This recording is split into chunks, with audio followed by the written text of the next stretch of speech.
Charles Darwin e a evolução. Nascido em 1809 e faleceu em 1882. Com Charles Darwin, a relação entre o homem e a natureza, nascida da dicotomia entre indústria e ciência, toma uma nova feição, dramática e secular. Em 1859, Darwin publicou A Origem das Espécies e, 12 anos depois, A Descendência do Homem. Conflitante com os dogmas de espécies imutáveis e de um lugar especial para os seres humanos na ordem natural, a interpretação de Darwin sobre a natureza e a evolução da vida teve uma excepcional ascendência direta sobre a cultura ocidental. Apesar de ter criado controvérsias no início, o impacto total da teoria da evolução só se sentiu no século XX, quando veio a ser aperfeiçoada por avanços adicionais nas ciências físicas. A genética e a microbiologia, nascidas do progresso da medicina e da física e apadrinhadas pela teoria da evolução, são as heranças deixadas por Darwin para este século. Charles Darwin é indiscutivelmente o cientista mais conhecido da história, escrevem Adrian Desmond e James Moore, seus biógrafos recentes. Mais do que qualquer outro pensador moderno, incluindo Freud e Marx, este afável naturalista do velho mundo, pertencente à classe social menor de Shropshire, transformou a maneira como nos vemos neste planeta. Charles Robert Darwin nasceu em 12 de fevereiro de 1809, quinto filho e o mais moço de 2 filhos homens de Robert Warren Darwin, médico, e Susanna Wedgwood. Seu avô paterno foi Erasmus Darwin, 1731-1802, conhecido médico, poeta, filósofo e inventor. O materno, Josiah Wedgwood, o famoso fabricante de vasos e porcelanas. Quando Darwin tinha 8 anos, sua mãe morreu de doença gastrointestinal, provavelmente um câncer. Mais tarde, contou que suas irmãs o proibiram de falar sobre a mãe depois de morta, e assim ele pouco se lembrava dela. Enviado para a Shrewsbury School, uma escola particular de prestígio dirigida por Samuel Butler, detestou o currículo, com forte ênfase nos clássicos. Darwin tinha dificuldade em aprender idiomas. Entretanto, fora das salas de aula, interessava-se por história natural e por colecionar plantas e animais. A paixão por colecionar, escreveu em sua autobiografia, que leva alguém a ser um naturalista sistemático, um virtuoso ou um avaro, era muito forte e claramente intuitiva, pois nenhum de meus irmãos ou irmãs jamais a possuiu. Darwin se lembrava de seu pai, o médico principal de Shrewsbury, com admiração. Porém, outros, no fundo, o achavam, apesar de benevolente, um tirano. Assim como Robert Darwin, Charles inicialmente planejava estudar medicina e começou a frequentar a Universidade de Edimburgo em 1825. No ano seguinte, entrou para a Sociedade Plinian de História Natural e veio a ficar sob a influência de Robert Grant, um conhecido médico e zoologista. Com relação a seus estudos de medicina, entretanto, Darwin demonstrava não gostar, detestava particularmente anatomia, para seu arrependimento mais tarde, pois nunca aprendeu a dissecar. Também se tornou claro que era sensível ao sofrimento humano e não conseguia observar as operações que eram feitas naquela época sem anestésico. A ambivalência de Darwin sobre a escolha de uma carreira levou-o a um resultado fora do comum e crítico na história da ciência. Quando as dúvidas de Darwin com relação a fazer-se um médico chegaram ao conhecimento de seu pai, este sugeriu que ele se tornasse um religioso. Darwin, obedientemente, deixou Edimburgo em 1827 e matriculou-se no Christ College, na Universidade de Cambridge. Lá, seu tempo foi desperdiçado, como mais tarde afirmou. Entretanto, estudou com o botânico John Stephen Henslow, colecionou besouros e formou-se em 1831. Logo depois, teve o oferecimento para ocupar a posição de naturalista no navio que faria uma viagem de circunnavegação do globo. O jovem capitão do HMS Beagle, Robert Fitzroy, queria um companheiro jovem e de boa família, pois deveria ser uma viagem longa e provavelmente tediosa.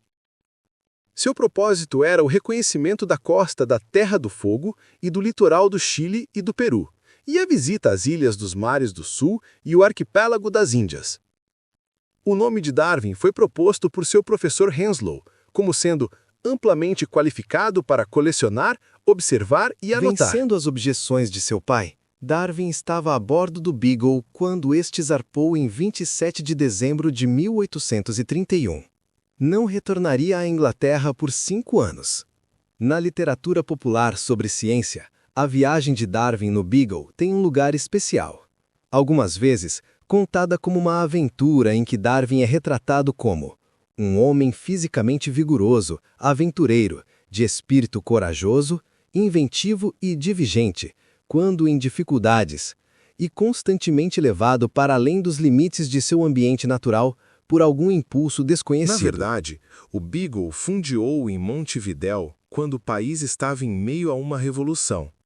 E Darwin atravessou os pampas a cavalo, tendo escrito à sua irmã: "Tornei-me quase um gaúcho. Bebo mate e fumo charuto e me deito para dormir tão confortavelmente como numa cama de penas, tendo o firmamento como dossel." Darwin também teve problemas de enjoo marítimo durante toda a viagem e sentia muitas saudades de casa. A teoria da descendência comum causou grande impacto. De maior significado, porém, é o fato de Darwin aproveitar uma oportunidade fora do comum para absorver matéria-prima dentro do contexto da atividade intelectual histórica das ciências naturais.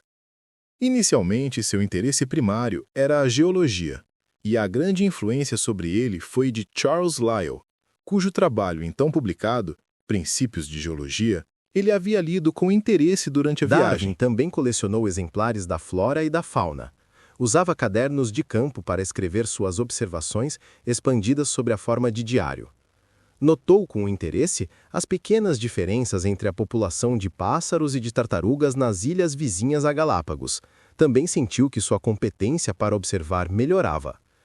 Sempre achei que devo a esta viagem o primeiro treino real ou a educação de minha mente, escreveu depois. Fui levado a verificar de perto os vários ramos da história natural e assim minha capacidade como observador foi melhorada, apesar de já estar bem desenvolvida. O Beagle retornou à Inglaterra no dia 2 de outubro de 1836. Em 1837, ainda sobre o impacto intelectual da viagem, Darwin começou a rascunhar o produto teórico da massa de observações e, em 1838, enquanto lia Malthus, concebeu a ideia da seleção natural, a conservação de certas características através da adaptação às condições de vida.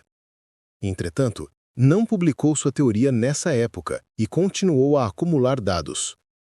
Publicou 3 artigos científicos com suas observações relativas a bancos de coral, ilhas vulcânicas e outras formações geológicas.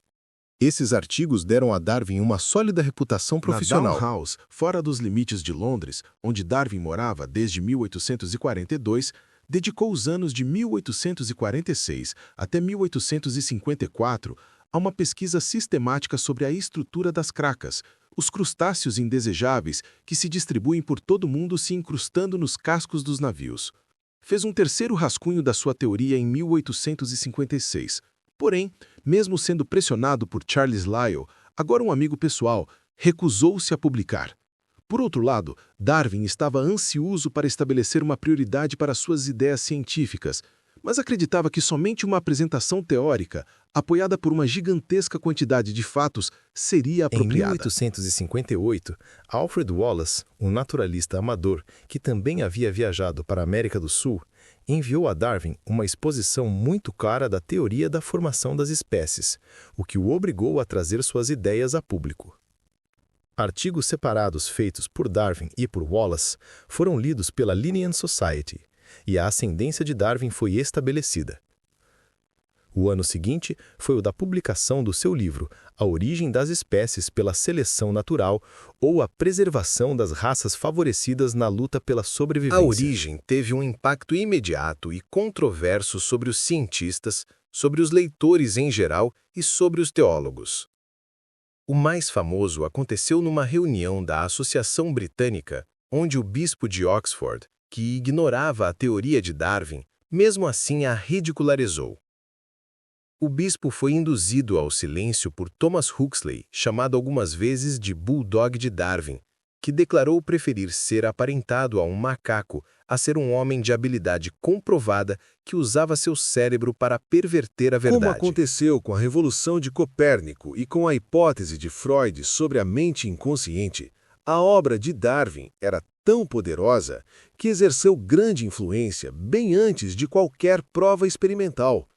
Na verdade, a relutância de Darwin em publicar a origem é fácil de entender, pois nem mesmo as regras e, mais ainda, nem mesmo os mecanismos da hereditariedade estavam esclarecidos naquela época.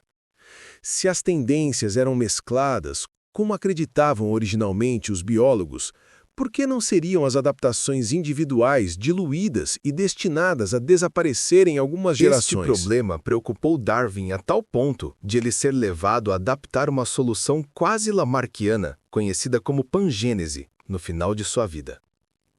A explicação física da hereditariedade e da seleção natural teria de esperar a descoberta dos cromossomos, a redescoberta de Gregor Mendel e o trabalho dos geneticistas. Meio século separa a publicação da origem da explicação da hereditariedade genética feita por Thomas Hunt Morgan. Após a origem, Darwin publicou cerca de 10 livros referentes à teoria da seleção natural. Entre eles, A Descendência do Homem, em 1871, A Expressão das Emoções no Homem e nos Animais, no ano seguinte, e O Poder do Movimento nas Plantas, em 1880. A vida pessoal de Darwin foi muito estudada e suas idiosincrasias muito debatidas.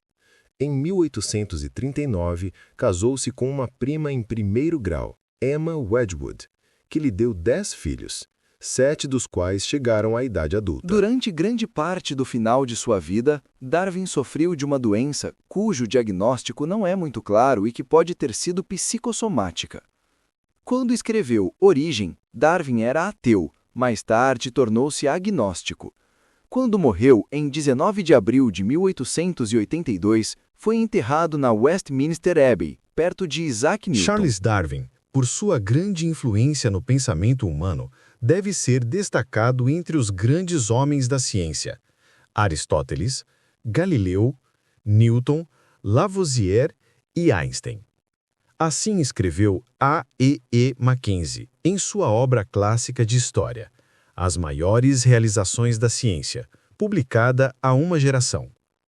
Nada aconteceu desde então para mudar esse ponto de vista. Da mesma forma que o pensamento freudiano, o darwinismo também permite uma investigação mais rápida e dolorosa do que a física dos preconceitos pessoais e sociais, e com toda uma variedade de consequências sociais. Assim, a controvérsia tornou-se uma de suas características mais constantes e que mais se desenvolveu. Apesar disso, Charles Darwin, como escreveu George Gaylord Simpson, é o gênio que, apesar de falível como todos nós, revolucionou o escrutínio científico e o conhecimento de nossas origens, bem como nossa relação física com a natureza e com o universo.